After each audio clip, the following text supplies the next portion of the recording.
Hi! ఈరోజు ఎంతో tasty and యమ్మీగా ఉండే చికెన్ కీమా బాల్స్ కర్రీ ఎలా ప్రిపేర్ చేసుకోవాలో చూద్దామండి. బ్రెస్ట్ పీస్ చికెన్ తీసుకొని ఇలా మిక్సీలో వేసుకొని మెత్తగా పేస్ట్ చేసుకోవాలి. ఆనియన్స్, ఒక ఎగ్గు, పసుపు, కారం, వెల్లుల్లి రెబ్బలు, ధనియా పౌడర్, సాల్ట్, శనగపిండి, కొత్తిమీర, బ్రెడ్ పౌడర్ వేసుకొని ఇలా కలుపుకోవాలి. ఇప్పుడు చేతికి ఆయిల్ రాసుకొని ఇలా చిన్న చిన్న బాల్స్ లాగా చేసుకొని పక్కన పెట్టుకోవాలి. ఒక బాండీ తీసుకొని కొంచెం ఆయిల్ వేసుకొని సిమ్లో పెట్టుకొని కీమా బాల్స్ని ఇలా కుక్ చేసుకోవాలి.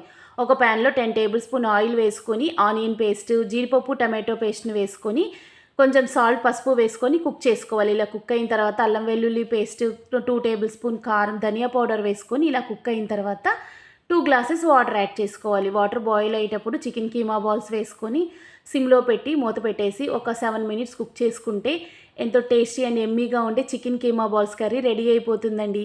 ఇది రైస్, చపాతీ, పుల్కాకి సూపర్గా ఉంటుంది. ఇది మీకు నచ్చితే మీరు కూడా ట్రై చేయండి. Thanks for watching.